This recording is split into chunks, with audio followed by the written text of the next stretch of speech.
हाय। अगर सेल ने कम्युनिकेशन करनी है और अपनी बॉडी के अंदर बनने वाली कुछ चीजों को पार्सल करना है तो फिर उसको एक पोस्ट ऑफिस की जरूरत पड़ती है। तो हम देखेंगे कि सेल का पोस्ट ऑफिस क्या है, कैसे सेल अपने प्रोडक्ट को सील करता है, सील करने के बाद उनको पोस्ट ऑफिस के थ्रू सेल के बाहर यानी बैरून मुल्क भेज देता है। सो सेल का पोस्ट ऑफिस क्या है, सेल सिक्रीशन क्या है और सेल सिक्रीशन कैसे पैदा होती हैं, सेल सिक्रीशन को कौन से ऑर्गेनेल्स प्रोसेस कर रहे होते हैं, गोल्जी बॉडीज को कप शेप स्ट्रक्चर क्यों कहा जाता है, गोल्जी बॉडीज में सिस और ट्रांस का कंसेप्ट क्या है, गोल्जी बॉडी, गोल्जी एपरेटस और गोल्जी कॉम्प्लेक्स में बेसिक डिफरेंस क्या है, कैसे गोल्जी बॉडी सेल वॉल बनाने में हेल्प कर रही होती हैं और कैसे गोल्जी बॉडीज बजाते खुद एससीआर से बन रही हैं। आज की इस वीडियो में हम डिटेल डिस्कस करने जा रहे हैं एक most important organelles of glandular cell जिनका ताल्लुक सिक्रीशन से है। That organelles is actually Golgi bodies. यहां पर अगर आप देखें तो इस डायग्राम के अंदर गोल्जी बॉडीज आपको ये ग्रीन कलर की एक स्ट्रक्चर नजर आ रही होंगी।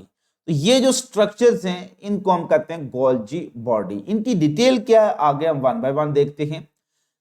सबसे पहले हम इनको डिफाइन करेंगे और डेफिनेशन में मैंने यहां पर कुछ फिल इन द ब्लैंक्स छोड़ी हैं। यहां से आपसे एमसीक्यूज पूछे जा सकते हैं। तो you have to fill the right word in that blank. So these are stacks of flattened membrane bound stacks called as dash in plants. तो गोल्जी एपरेटस की जो डेफिनेशन वो ऐसे कर रहा है कि एक्चुअली दीज आर स्टैक्स।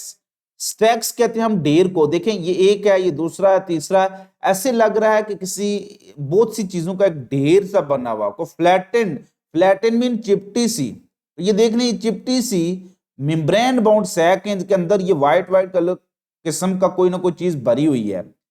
तो ये जो फ्लैटेंड मेम्ब्रेन बाउंड सैक हैं इनको हम सिस्टर्नी भी कह रहे होते हैं और इनका जो स्टैक मीन एक ढेर बन जाता है। तो this stack of flattened membrane bound sac also called dictyosome in plant is referred as Golgi apparatus। ये जो फ्लैटेंड सैक जो स्टैक का फ्लैटेंड सैक है ना, इसको हम क्या कह रहे होते हैं, गोल्जी एपरेटस। डिस्कवरी साइंटिस्ट को आप गौर से देख ले, ये वो साइंटिस्ट हैं जिन्होंने गोल्जी बॉडीज को डिस्कवर किया था। लिहाजा इनके साथ ही हमने एक साइड पर गोल्जी बॉडीज की डायग्राम बनाई है और साथ ही मैंने न्यूरॉन सेल को शो किया। चूंकि गोल्जी बॉडीज न्यूरॉन सेल के अंदर बहुत ज्यादा एक्टिव भी होती हैं, चूंकि इनका ताल्लुक न्यूरोट्रांसमीटर की सिक्रेशन में होता है। सो न्यूरॉन सेल के रेफरेंस से आपने गोल्जी बॉडीज को याद रखना है। Occurrence they are found in किस सेल में होंगे, all eukaryotic cell. Prokaryotic cell में नहीं हो सकते चूंकि ये मेम्ब्रेन बाउंड ऑर्गेनेल्स हैं। तो they are found in all eukaryotic cell, ये इनकी ऑकरेंस है। और most abundant in glandular cell, ठीक है। They are found in all eukaryotic cell and most abundant in glandular cell. Glandular cell वो होते हैं जिनका ताल्लुक होता है कोई चीज सिक्रीट करने से, सिक्रीशन से होता है।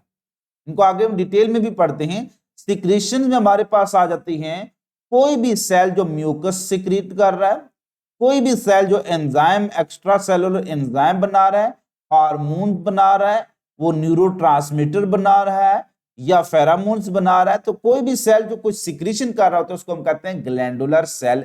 जैसे यहां पर मैंने एक गोपलेट सेल को शो किया हुआ है। This goblet cell are abundantly present in your respiratory tract और रेस्पिरेटरी ट्रैक्ट के अंदर इनका काम होता है म्यूकस सिक्रीट करना। अब इन सेल में देखें कि न्यूक्लियस एक पेरिफेरी पर चला जाता है, बाकी आरईआर भी होता है, वहां से ही बाद में इसमें सिक्रीटरी वेजिकल भी बन रहे होते हैं और ये गोल्जी एपरेटस भी मौजूद होती हैं। ये छोटी छोटी उनकी माइक्रोविलाई हैं। माइक्रोविलाई जो होती हैं ये आपको डिफरेंट जगहों पर मिल जाती हैं। बिलखसूस जब हम विलस की स्ट्रक्चर पढ़ते हैं स्मॉल इंटेस्टाइन में, तो इलियम की इंटरनल सरफेस के अंदर जो बेसिक उसका यूनिट होता है, फंक्शनल यूनिट, उसको हम कहते हैं विलस। सो विलस के ऊपर जी जो actually villus or brush border epithelium, उसके पास भी गोबलेट सेल बहुत ज्यादा मौजूद होते हैं। Next, they are most abundant in cell involve in secretion. तो यहां पर क्या आंसर आएगा इसका? They are most abundant cell involve in secretion. तो ये उन सेल में ज्यादा अबंडेंट होंगे जिनमें सिक्रीशन होगी, जैसे liver cell, pancreas cell, nerve cell, brain cell, उनके अंदर ये आपको सबसे ज्यादा मिलेंगे। ये एमसीक्यू अक्सर पेपर में आ जाता होता है कि Golgi apparatus are abundant in which cell, तो जो glandular cell. Structure and composition, सबसे पहले हम देखेंगे what is Golgi body. Golgi body क्या है बेटा? ये याद रखना कि एक फ्लैट चिपटी को कहते हैं। देखिए ये एक आपको चिपटी सी, ये फ्लैट देखिए ना, वन सिंगल फ्लैट सी एक मेम्ब्रेन बाउंड सैक थैली मिल रही है। तो this flattened membrane bound sac is actually referred as Golgi body. So flattened membrane bound sac are cisternae and these flattened cisternae are called Golgi body। बेटा एक जो cisternae है ना, सिस्टर्नी एक्चुअली कोई भी मेम्ब्रेन बाउंड स्ट्रक्चर होती है। ये सिस्टर्नी आपको एंडोप्लाज्मिक रेटिकुलम में भी मिलती हैं, लेकिन वहां पर ये चैनल या ट्यूब्यूल फॉर्म में होती हैं। लेकिन गोल्जी बॉडी के अंदर ये सिस्टर्नी जो होती हैं वो ऐसे फ्लैटेंड स्ट्रक्चर बन जाती हैं। तो याद रखना कि ये एक flattened, single flattened membrane bound जो सैक बनती है, this single flattened membrane bound sac is called Golgi body. Single को हम गोल्जी बॉडी कह रहे होते हैं। लेकिन जब यही एक से ज्यादा, one Golgi body, next, second, third, fourth, fifth, six, ये एक दूसरे के ऊपर एक पॉइल बना लेती हैं, ढेर बना लेती हैं, एक स्टैक बना लेती हैं। तो stack of these flattened cisternae are referred as, फिर उसको एपरेटस यानी पूरा सामान कह सकते हैं। तो एपरेटस क्या है कि actually it is a collection of different Golgi bodies. तो बहुत सी गोल्जी बॉडीज जब एक दूसरे के ऊपर एक ढेर बना रही होती हैं तो pile of Golgi bodies called Golgi apparatus. तो सिंगल जो flatten, this single is Golgi body, this single is Golgi body, this single is Golgi body, this single is Golgi body, और ये उनका ढेर बन जाता है, दैट स्टैक या pile of Golgi body is referred as Golgi apparatus. Clear? Next आते हैं what is Golgi complex. Must remember that biology में कोई भी चीज कॉम्प्लेक्स कहलाएगी अगर उसमें दो डिफरेंट चीजें अटैच होगी, चाहे वो साइटोक्रोम कॉम्प्लेक्स है, चाहे वो एंटीना कॉम्प्लेक्स है, चाहे आपको वो गोल्जी कॉम्प्लेक्स मिलेंगे। गोल्जी कॉम्प्लेक्स में होता क्या है कि एक्चुअली आपने देखा कि जो गोल्जी सिस्टर्नी जो होती हैं, ये एक गोल्जी बॉडी है, दूसरी गोल्जी बॉडी है, तीसरी Golgi body, third Golgi body, fourth Golgi body. ये फोर्थ गोल्जी बॉडी जो होती है वो जमा होकर गोल्जी एपरेटस बना लेती हैं जी, ये गोल्जी एपरेटस। इस गोल्जी एपरेटस के साथ अगर कोई सेक्रेटरी वेसिकल एसोसिएट हो, जुड़ा हुआ हो, तो जो सेक्रेटरी वेसिकल की जो शेप है वो डिफरेंट है, तो ये दो डिफरेंट चीजें। तो Golgi apparatus along with its associated vesicle is called Golgi complex. Clear? तो यहां पर इसका आंसर क्या होगा? Golgi complex. सो अब बेसिक डिफरेंस क्या होगा कि जस्ट एक फ्लैटेंड मेम्ब्रेन बाउंड सैक है तो उसको हम सिस्टर्नी, वो जो flattened membrane bound sac of cisternae है, that is actually Golgi body. Just एक flattened membrane bound sac of cisternae Golgi body है, and a stack of different Golgi bodies, बहुत सी गोल्जी बॉडीज का ढेर बन गया तो वो गोल्जी एपरेटस हो गया। और गोल्जी एपरेटस के साथ ये लिंक वेसिकल हो गया, वेसिकल हो गया, लिंक वेसिकल के साथ वो क्या कहलाएगी? This is called Golgi complex. तो single flattened cisternae Golgi body, a pile of Golgi body Golgi apparatus, and Golgi apparatus linked with vesicle is called Golgi complex, and in plant Golgi apparatuses are always in form of complex form, so they are referred as dictyosome. Actually it is a complex system of interconnected tubule, बहुत सी tubule आपस में interconnect होती हैं around a central stack, एक central जो layer के साथ वो अरेंज होती हैं। तो एक सेंट्रल पॉइंट के साथ बहुत सी अगर आप इंटरकनेक्टेड ट्यूब्यूल कर लेते हैं तो वो क्या बनाती है, गोल्जी कॉम्प्लेक्स। अब हम देखते हैं कि ये गोल्जी एपरेटस की फॉर्मेशन और मैच्योरेशन कैसे होती है, ये कैसे बनती है और कैसे मैच्योर होती है। तो ये जो सिस्टर्नी स्टैक्स हैं, ये ढेर जो होते हैं, दे आर कंटिन्यूली फॉर्म्ड, ये हमेशा बनते रहते हैं और टूटते रहते हैं, continuously form and break, continuously form and break. जैसे आपकी स्किन की अपर वाली लेयर टूटती रहती है, बनती रहती है, टूटती रहती है, बनती रहती है, ऐसे ही ये जो गोल्जी बॉडीज होती हैं वो कंटिन्यूसली बनती रहती हैं बाय फ्यूजन ऑफ वेजिकल, छोटे छोटे वेजिकल। ये एक वेजिकल है, ये दूसरा वेजिकल है, ये तीसरा वेजिकल है, फोर्थ वेजिकल है। ये सारे वेजिकल आपस में सेंटर से फ्यूज होकर ऐसे एक फ्लैटेंड सैक बना लेते हैं। That flattened sac is called cisternae. क्योंकि ये न्यूली फॉर्म है इसलिए इसको हम कहते हैं that is actually immature cisternae. तो सो ये जो कहते हैं कि सिस्टर्नी जो होती हैं they are continuously form by fusion of vesicle. सवाल ये है कि ये वेजिकल कहां से आ रहे हैं। जैसे आप ये देख सकते हैं डायग्राम पर, आपने गौर करना है, ये एक वेजिकल आ रहा है कहीं से, ये छोटे छोटे वेजिकल आप देखें सारे जुड़े हुए हैं, ये छोटे छोटे वेजिकल जुड़कर ये एक सिस्टर्नी बना रहे होते हैं। तो इस यहां पर newly forming vesicle, newly form cisternae, इस एरिया में सिस्टर्नी बन रही होती है। जैसे जैसे वो पुरानी होती जाती है पीछे चली जाती है, first, second, third, fourth, fifth, sixth और सेवंथ, सबसे पुरानी सेवंथ है, क्योंकि तो जितनी वो पुरानी होती जाएगी पीछे होती जाएगी। से फॉर एग्जांपल मैं यहां पर एक नई सिस्टर्नी बना रहा हूं, तो ये नई सिस्टर्नी पहली बनी है, दूसरी इसके अंदर बनेगी तो ये आगे चली जाएगी दूसरी जगह, फिर तीसरी जब बनेगी तो दूसरी यहां पर आगे। तो इस तरह से ये whole cisternae are actually moving from forming to maturing phase. तो जैसे जैसे वो बैक जा रही हैं, ये पक रही हैं, ये मैच्योर हो रही हैं, इनमें प्रोसेसिंग चल रही है। So cisternae sac are continuously form by fusion of vesicle which are probably derived by budding of SCR. यहां पर आएगा, ये एमसीक्यूज अक्सर बना रहे होते हैं। तो एक्चुअली ये वेसिकल कहां से आ रहे होते हैं, ये वेसिकल वो एससीआर से निकलने वाले ट्रांसपोर्ट वेसिकल हैं।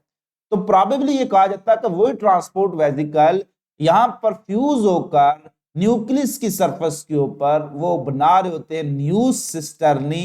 This is called forming phase of cisternae. जो ओल्ड जगह है यहां से फिर ये टूटती रहती है, वापस ये बर्ड बनाती हैं और दैट बर्ड कंटेन सिक्रीशंस और सेक्रेटरी वेसिकल। अब हम देखते हैं कि the whole stack of cisternae brought together to moving from outer to inner surface. ये आउटर टू इनर सरफेस वाला क्या चक्कर है, कहा जाता है कि ये सरफेस जो होती है ये आउटर है, क्यों बाद में इसको मैं डिटेल में डिस्कस करता हूं। ये सरफेस क्या है, इनर सरफेस है। तो होल सिस्टर्नी मूव कराती है आउटर टू इनर, क्योंकि आउटर में बन रही है, इनर की तरफ जा रही है। क्लियर। तो maturation of Golgi bodies take place from outer to inner.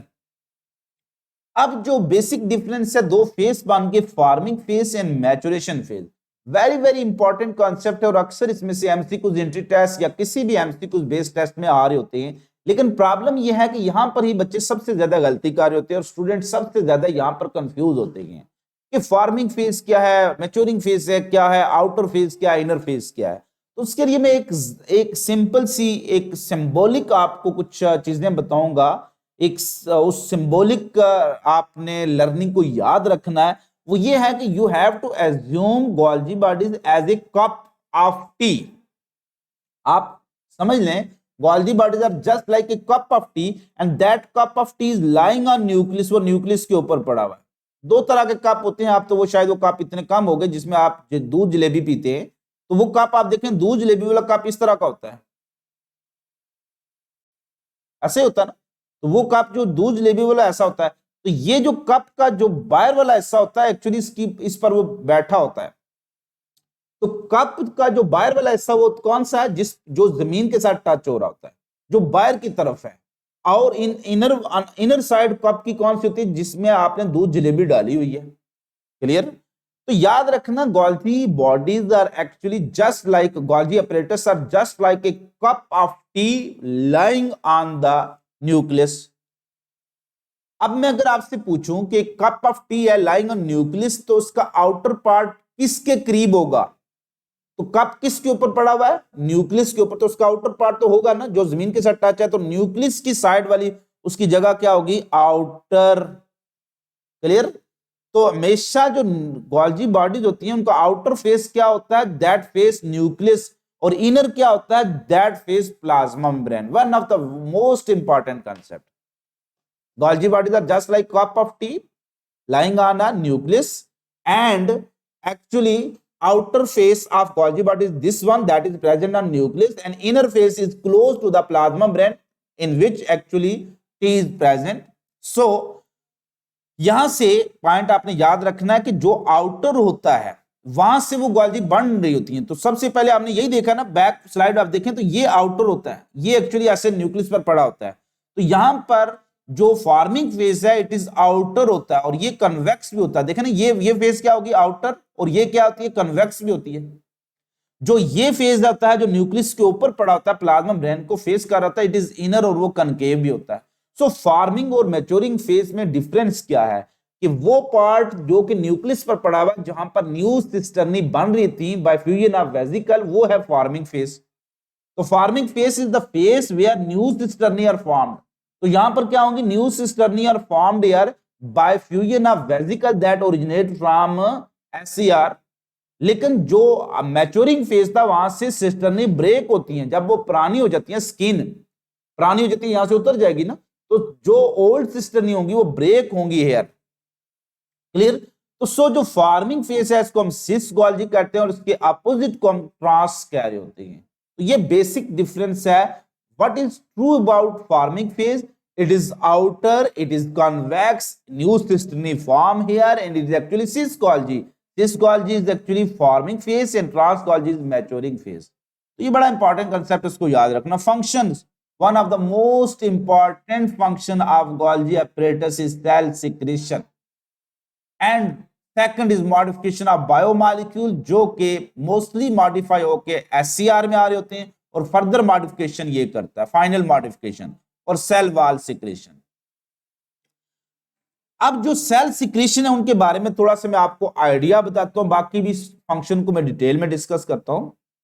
होता ही है, से फॉर एग्जांपल सेल सिक्रेशन ज्यादातर उनकी नेचर क्या होती है, what is the nature of cell secretion. तो आपने कॉन्जुगेटेड मॉलिक्यूल में डिटेल में पढ़ा था, cell secretion are glycoprotein in nature, cell secretion are glycoprotein in nature. अब थोड़ा सा गौर करना, देखेंगे ये वो प्रोटीन है जिनको हमने बाहर भेजना है, एक्स्ट्रा सेलुलर. सेल सिक्रेशन हमेशा वो प्रोडक्ट होते हैं that are secreted outside the cell. Cell secretion are the product that are secreted outside the cell. जैसे कोई सेल हार्मोन पैदा कर रहा है, पैंक्रियाज, तो pancreas produce hormone, it is secreted outside the cell into the blood stream. तो pancreas के अंदर आपको मिलेंगे ग्लैंडुलर सेल में गोल्जी बॉडीज या गोल्जी apparatus क्या होंगे, मोस्ट अबंडेंट होंगे. So cell secretion are actually the product that are secreted outside the cell and they are mostly glycoprotein nature.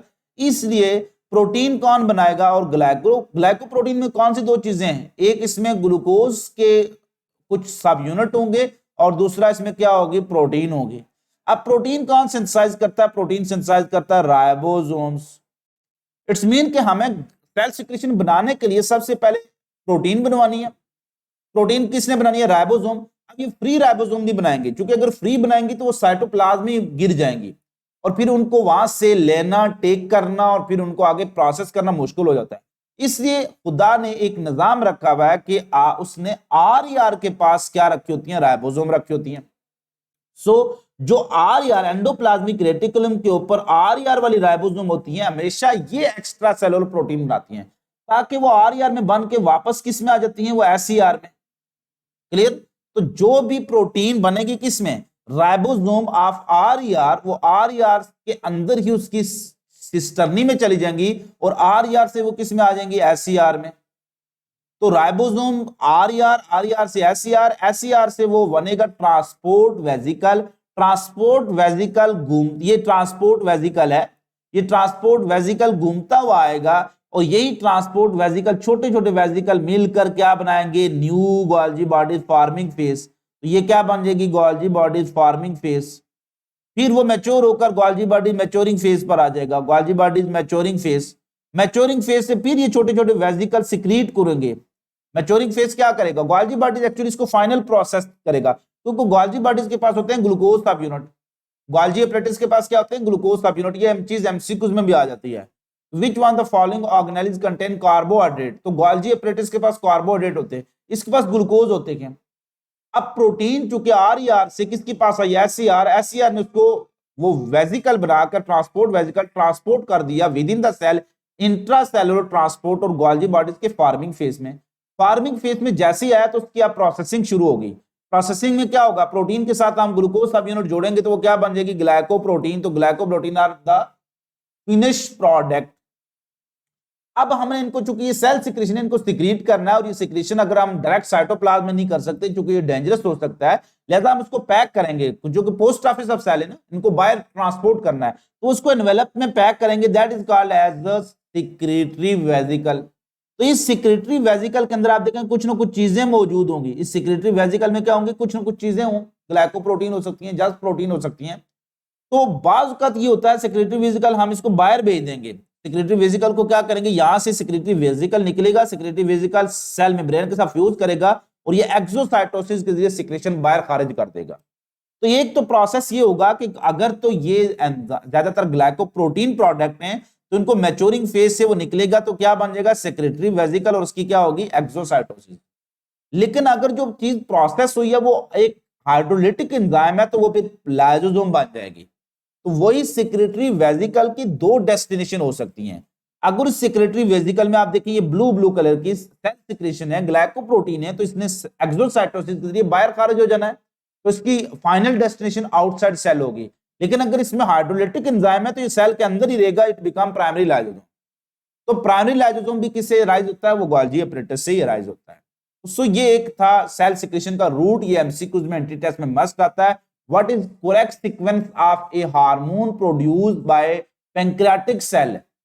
Ribosome, RER, SCR, Golgi bodies, forming phase, maturing phase, secretory vesicle, exocytosis। लेकिन अगर lysosome है तो फिर क्या होगा, वो maturing phase के बाद क्या बन जाएगा, प्राइमरी लाइसोसोम। तो दैट्स वाई जो गोल्जी बॉडीज के पास क्या होते हैं, ग्लूकोज सब यूनिट होते हैं, और ग्लूकोज मिलकर क्या बनाते हैं, सेलुलोज, और यही सेलुलोज बन जाता है प्रिकर्सर फॉर प्लाज्मा मेम्ब्रेन। और अगर यही जो सेल सिक्रेशन क्या है, ये कोई न्यूरोट्रांसमीटर हैं, तो Golgi bodies are very important in formation of जिसको हम कहते हैं synaptic vesicle that contain neurotransmitter, that's why they are more abundant in brain cell, glandular cell उसमें ज्यादा होते हैं। सो आज के लिए इतना ही काफी। नेक्स्ट इंशाल्लाह हम डिटेल में डिस्कस करेंगे जो गोल्जी बॉडीज के बाद जो नेक्स्ट हमारे ऑर्गेनेलिज आते हैं, प्रोबेबली हम लाइसोसोम को डिटेल में डिस्कस कर रहे होंगे।